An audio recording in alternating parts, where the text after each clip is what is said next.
Assalamualaikum warahmatullahi wabarakatuh. Syukur alhamdulillah kita bisa berjumpa lagi di channel Aris Panji. Solawat serta salam selalu dan tetap tercurahkan junjungan kita, Nabi besar Muhammad sallallahu alaihi wasallam. Allahumma sholli ala Sayyidina Muhammad wa ala ali Sayyidina Muhammad. Harapan dan doa saya semoga saudaraku semuanya selalu diberikan kesehatan dan dilapangkan rezekinya dan diampuni dosa-dosanya. Allahumma amin ya robbal alamin. Sahabat Aris Panji yang dirahmati Allah subhanahu wa ta'ala. Teman-teman Aris Panji yang dirahmati Allah subhanahu wa ta'ala. Dan tidaklah aku ciptakan jin dan manusia, melainkan hanya untuk beribadah kepadaku. Al-Quran Surat Az-Zariyat ayat ke-56. Di hamparan bumi yang luas ini, tidak hanya manusia, hewan, dan tumbuhan saja yang tinggal di sini, melainkan ada makhluk lain yang kasat mata, yang tak sanggup mata manusia melihatnya, yang hidup berdampingan dengan kita. Mereka adalah bangsa jin. Bangsa jin yang sejatinya tidak terlihat, bisa menampakkan wujudnya di depan manusia. Dan kebanyakan dari manusia akan takut, kemudian berusaha lari, menghindari hal tersebut. Nah, ada beberapa penampakan jin atau syaiton, yang sengaja menampakkan dirinya di depan para nabi dan sahabat.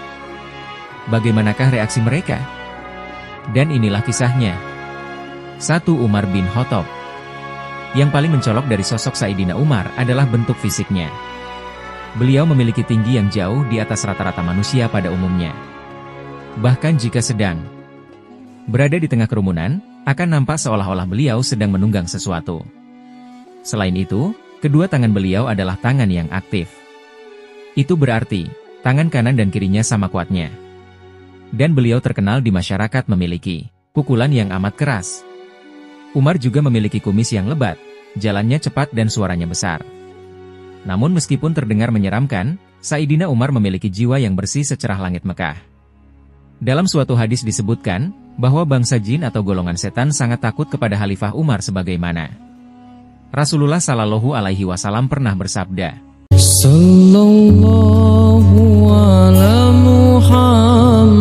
sesungguhnya, setan benar-benar takut padamu, wahai Umar. Tatkala aku duduk, budak wanita itu memukul rebana.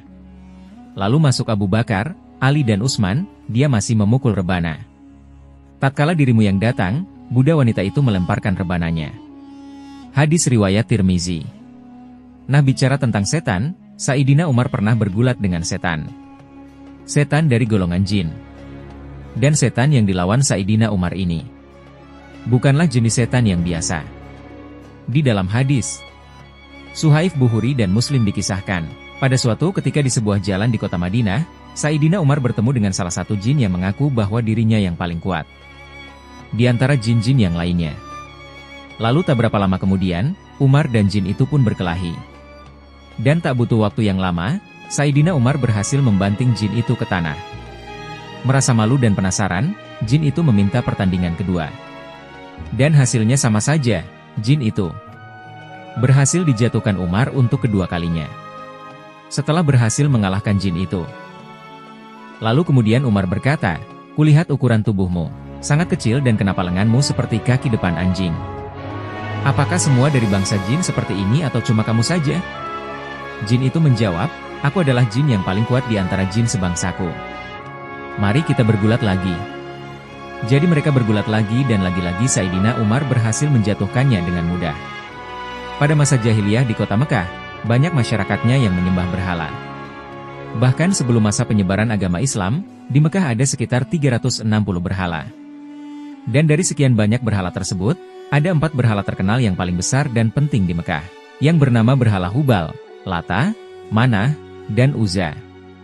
Keempat berhala. Berhala itu terbuat dari material yang berbeda-beda. Ada yang terbuat dari batu, kayu, tembaga, perak, dan bahkan ada yang terbuat dari emas. Bentuknya pun bermacam-macam. Ada yang berbentuk seperti manusia, ada juga yang berbentuk menyerupai hewan.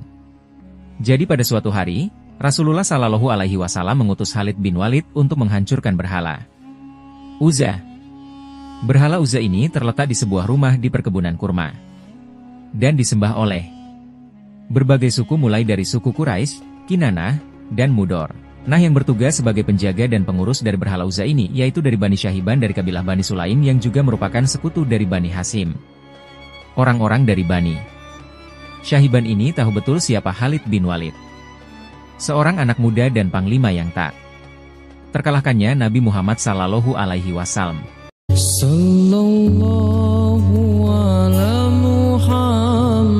Jika orang-orang Bani Syahban ini mendengar bahwa Khalid bin Walid sedang berjalan menuju berhala mereka, mereka pun ketakutan dan malah mengalungkan pedang mereka di berhala Uzza ini, dan kemudian lari sembunyi di atas bukit. Kemudian berdoa supaya Uzza berhala mereka ini bisa mengalahkan Khalid. Ketika Khalid bin Walid sampai di lokasi, beliau langsung menghancurkan berhala Uzza itu. Maka setelah berhala Uzza itu hancur, Khalid bin Walid kembali menemui Rasulullah Sallallahu Alaihi Wasallam. Kemudian Rasulullah Sallallahu Alaihi Wasallam menyuruh Khalid bin Walid untuk kembali ke tempat berhala itu. Rasulullah bersabda, "Kembalilah ke tempat itu, sesungguhnya engkau belum berbuat apa-apa." Khalid bin Walid pun segera kembali ke tempat berhala Uzza itu. Ternyata dari dalam rumah itu keluar sesosok wanita yang tubuhnya hitam dan dalam keadaan yang telanjang dengan rambut panjang yang berantakan serta menaburkan debu di kepalanya. Tanpa berpikir panjang, Khalid langsung mendebaskan leher wanita itu dengan pedangnya hingga ajal menjemputnya. Kemudian Khalid kembali kepada Rasulullah dan menceritakan kejadian yang baru saja terjadi. Lalu Rasulullah Sallallahu Alaihi Wasallam menjawab, "Itulah Al-Uzza yang tidak akan disembah lagi untuk selamanya." Kisah ini diabadikan dalam sebuah hadis teman-teman Aris Panji yang dirahmati Allah Subhanahu wa Ta'ala. Dikisahkan dari Abu Darda dan diriwayatkan oleh Imam Bukhari Muslim. Jadi ketika Rasulullah Sallallahu Alaihi Wasallam sedang bersiap-siap berdiri untuk sholat, tiba-tiba para sahabat yang ada di dekatnya mendengar Rasulullah Sallallahu Alaihi Wasallam mengucapkan, "Aku berlindung kepada Allah darimu. Ku kembali ke tempat itu." Kalimat ini diucapkan sebanyak 3 kali. Sambil Rasulullah Sallallahu Alaihi Wasallam membentangkan tangannya seolah-olah akan mengambil sesuatu. Hal ini membuat para sahabat keheranan, karena sebelumnya Rasulullah Sallallahu Alaihi Wasallam belum pernah melakukan hal ini. Hingga salah satu dari para sahabat kemudian memberanikan dirinya untuk bertanya kepada Rasulullah, "Ya Rasulullah, sungguh kami mendengar engkau berkata sesuatu di dalam sholat yang belum pernah ku dengar engkau mengucapkan itu sebelumnya. Dan kami juga melihat engkau menjulurkan tangan. Ada apa ya Rasulullah?" Rasulullah kemudian menceritakan bahwa dirinya tadi sedang diganggu oleh jin ketika sedang sholat. Beliau menjawab, "Sesungguhnya iblis, musuh Allah Subhanahu wa Ta'ala datang dengan membawa panah api untuk diletakkan di wajahku." Setelahnya Rasulullah Sallallahu Alaihi Wasallam mencekik dan memegangi jin tersebut. Namun setelahnya beliau melepas jin itu dan bersabda, "Aku ingin mengikat jin itu di antara tiang-tiang masjid hingga kalian semua dapat melihatnya menjelang pagi. Akan tetapi aku teringat dengan perkataan saudaraku Sulaiman." Hadis riwayat Bukhari dan Muslim. Nah, maksud dari perkataan Nabi Sulaiman alaihi salam dari sabda Nabi Muhammad Sallallahu Alaihi Wasallam tersebut adalah perkataan yang ternukil di dalam surat Syot ayat ke-35. Dia berkata, menurut beberapa ulama maksud dari peristiwa ini adalah hal itu semata-mata dilakukan Rasulullah Sallallahu Alaihi Wasallam agar mukjizat Nabi Sulaiman alaihi salam yang mampu menundukkan bangsa jin dan setan tetap khusus bagi Nabi Sulaiman seorang. Ammar bin Yasir merupakan salah satu sahabat Rasulullah Sallallahu Alaihi Wasallam yang wafat sebagai orang beriman. Beliau dan keluarganya juga dijamin masuk surga. Jadi pada suatu waktu ketika Rasulullah Sallallahu Alaihi Wasallam dan para sahabat sedang dalam sebuah perjalanan, Rasulullah Sallallahu Alaihi Wasallam berkata pada Ammar bin Yasir. Ammar pun dengan segera pergi keliling mencari sumber air terdekat. Namun di tengah perjalanan, dia dihadang oleh seorang budak yang berkulit hitam yang sengaja menghalang-halangi jalannya. Maka singkat cerita terjadilah perkelahian di antara keduanya, dan dalam perkelahian yang sengit itu, Ammar berhasil membanting budak berkulit hitam itu. Dan menurut beberapa riwayat, Ammar menghantam hidung budak itu dengan batu. Setelah tersungkur ke tanah, budak itu berkata kepada Ammar. Ammar pun kemudian melanjutkan perjalanan. Namun lagi-lagi ada budak lainnya yang menghalang-halangi jalannya Ammar. Ammar pun terpaksa berkelahi lagi dan berhasil mengalahkan budak yang kedua ini. Dan kejadian itu Terjadi berulang kali sampai 3 kali. Dan dalam setiap pertarungan Ammar berhasil membantingnya. Setelah itu, barulah Ammar mengambil air untuk Rasulullah dan para sahabat lainnya. Kejadian ini kemudian diceritakan kepada Rasulullah, kemudian Rasulullah mengatakan kepada para sahabat, sesungguhnya setan telah menghalangi Ammar dari mengambil air dalam bentuk seperti budak yang berkulit hitam. Dan sesungguhnya Allah Subhanahu wa Ta'ala telah memenangkan Ammar dalam pertarungan antara mereka berdua. Setelah mendengar keterangan itu dari Nabi Muhammad SAW, beberapa sahabat lainnya menemui Ammar kemudian bertanya, kemudian Ammar berkata, tadi itu aku hanya ingin menggigit hidungnya. Tapi tidak jadi lantaran baunya amatlah busuk. Singkat cerita teman-teman yang dirahmati Allah Subhanahu wa Ta'ala. Kala itu Nabi Ibrahim diperintahkan Allah Subhanahu wa Ta'ala untuk menyembelih anaknya, yaitu Ismail. Setan berulang kali datang selama perjalanan mereka berdua dengan merubah bentuknya menjadi manusia. Setan saat itu berniat untuk menggagalkan niat Nabi Ibrahim alaihissalam untuk melaksanakan perintah Allah Subhanahu wa Ta'ala. Nah, karena Nabi Ibrahim alaihissalam dan Ismail sadar kalau yang mengganggu perjalanan mereka ini bukanlah orang biasa dan pasti setan bingung. Nabi Ibrahim alaihissalam dan Ismail pun melempari setan itu dengan batu sebanyak 7 kali. Dan peristiwa ini menjadi bagian dari rangkaian ibadah haji saat ini, yaitu lempar jumroh. Ibnu Zubair atau Abdullah bin Zubair adalah seorang pemimpin masa Khalifah Ali bin Abu Thalib dan awal khilafah Bani Umayyah. Beliau adalah bayi pertama yang lahir di kalangan muhajirin di Madinah. Ayahnya bernama Zubair bin Awam dan ibunya bernama Asma bin Abu Bakar. Beliau adalah sepupu dan juga keponakan dari Nabi Muhammad SAW dan istrinya Aisyah binti Abu Bakar. Beliau termasuk orang yang dikenal menghafal seluruh ayat-ayat di Al-Quran. Ibnu Zubair pernah bercerita, suatu hari secara tidak sengaja beliau melihat sesosok jin laki-laki yang ukuran tubuhnya kecil, atau pendek hanya sejengkal tangan saja. Kira-kira mungkin 30 cm. Lalu Ibnu Zubair bertanya, "Makhluk apa kamu ini?" Lalu jin kecil itu menjawab, "Aku ini Izib."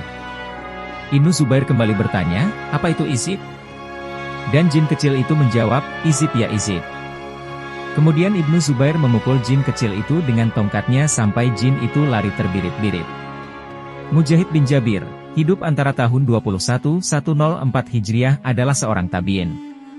Beliau adalah seorang imam, ahli fikih, serta banyak meriwayatkan hadis Nabi dengan derajat periwayatan yang dianggap sangat terpercaya. Imam Mujahid suatu ketika pernah bertemu dengan jin. Jin itu secara tiba-tiba muncul di hadapan beliau dan berusaha mengganggunya.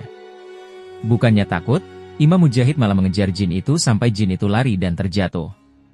Imam Mujahid berkata, "Kalau kamu takut kepada mereka, mereka akan menguasaimu. Untuk itu, bersikap keraslah." Sungguh beruntungnya kita, Allah Subhanahu wa Ta'ala menciptakan jin yang tidak bisa dilihat oleh manusia. Kalau seandainya mereka bisa terlihat, mungkin banyak dari kita yang setiap hari akan risih menjalankan aktivitas. Nah, selain berwujud seperti manusia, jin juga ada yang bentuknya seperti binatang. Bahkan Imam Bukhari menyebutkan dari sekian riwayat yang menyangkut perubahan bentuk jin antara lain dalam bentuk ular. Sementara itu Ibnu Taimiyah menulis dalam kumpulan fatwa-fatwanya bahwa jin dapat mengambil bentuk manusia atau binatang seperti ular, kalajengking, sapi, kambing, dan kuda. Sesungguhnya, syaitan itu adalah musuh bagimu, maka anggaplah ia musuhmu. Karena sesungguhnya, syaitan-syaitan itu hanya mengajak golongannya supaya mereka menjadi penghuni neraka yang menyala-nyala. Al-Quran Surat Fatir ayat ke-6. Terima kasih telah menonton. Subscribe, like, komen. Lebih dan kurangnya mohon dimaafkan, yang benar datangnya dari Allah Subhanahu wa Ta'ala. Khilaf atau keliru itu datangnya dari saya pribadi sebagai manusia biasa. Sampai ketemu di kisah-kisah seru yang penuh makna selanjutnya. Saya akhiri. Wassalamualaikum warahmatullahi wabarakatuh.